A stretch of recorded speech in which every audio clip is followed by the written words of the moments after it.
Look at, I mean, this particular event. I Okay. mean, this is about forestry. How do you think this particular event is going to change the face of African forests? Okay. The this meeting is specifically aimed to put together people from different parts of Africa and look closely at the issues that are coming up. We call them emerging issues that are very recent in forest management. Issues like climate change, issues of ecological agriculture, which are very recent but have got a bearing on the performance of the forest sector in Africa.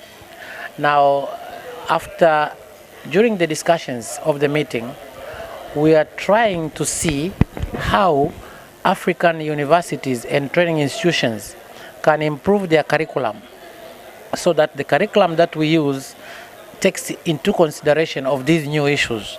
So what I can say is that the meeting aims to produce the required human resources in Africa for managing the forests in a sustainable manner.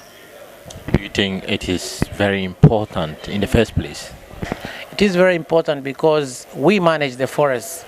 A forest without a manager is going to be depleted. If you have got a wrong manager in place, then you are not going to have a good forest in place. But if you have got a well-trained manager in place, then you are likely to have a sustainable forest. What can you say about African forests? African forests, they are very, very good, very, very useful in terms of managing the global environment, but they're also very much challenged in terms of the pressure from the communities. You have a lot of people who are depending on the forest resource itself.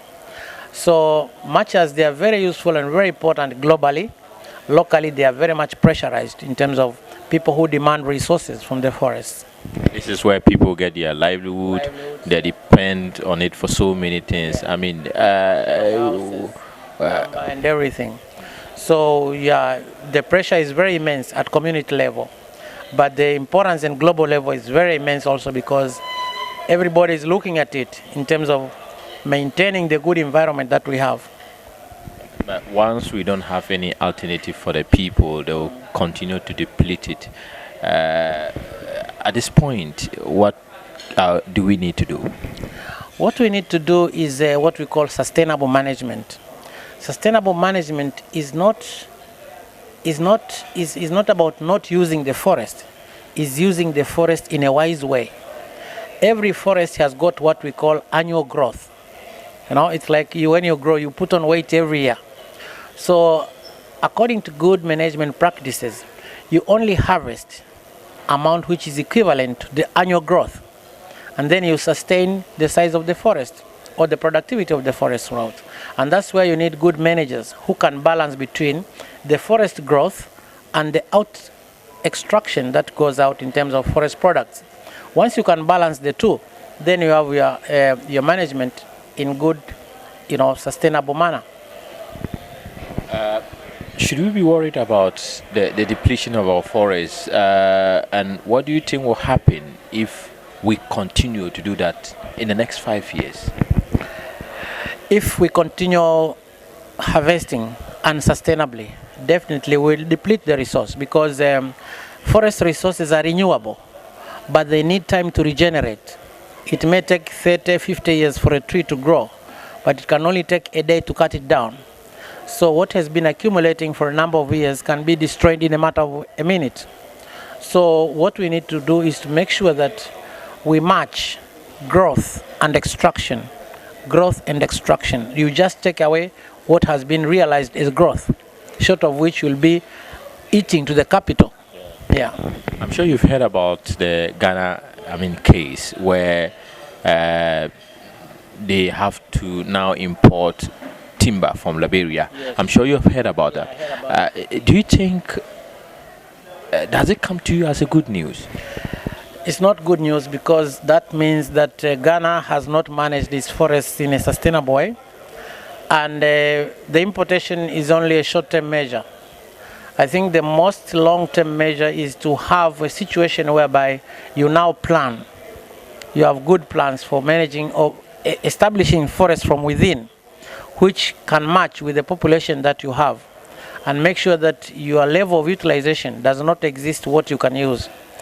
Importing is just a short-term measure, because even where you are importing, they have got their own thresholds. So if the threshold is reached, then the supply will be diminished. So you need to balance between what you are using and the amount of growth that is realized. So for Ghana, they would just go for large-scale plantations of short rotation species to fill the gap for a while, and then manage the natural woodlands or the natural forests in a better way. So you have a combination of natural forests, natural tropical forests, and a few plantations that can supply the wood that you need. Don't you think that will take a very long time? It depends on the species that you choose. The human race is there to stay. So what you consider to be short term is only because you are thinking about yourself. Because now they need timber to do a lot of things. If we have to plant trees, I mean, it will take a long time. Definitely, that is one option. Another option is to switch.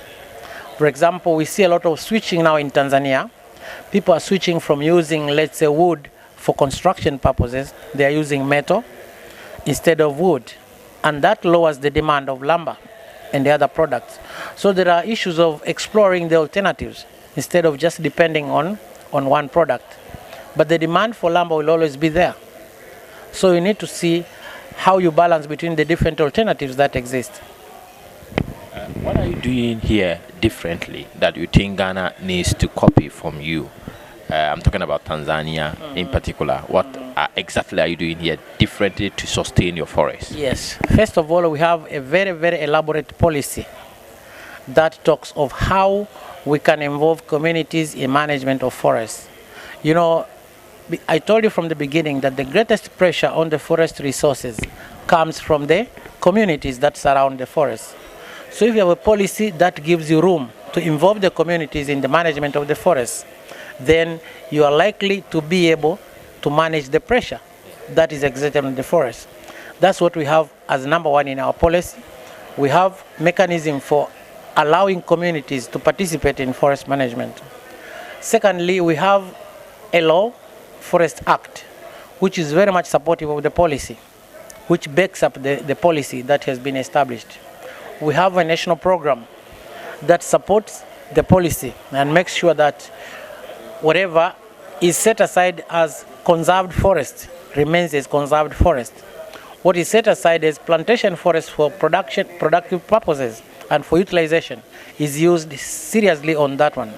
So I would say we are in a good position, but the threat is still there because the population is increasing very at a very high rate. Your final words? Well, I love Africa.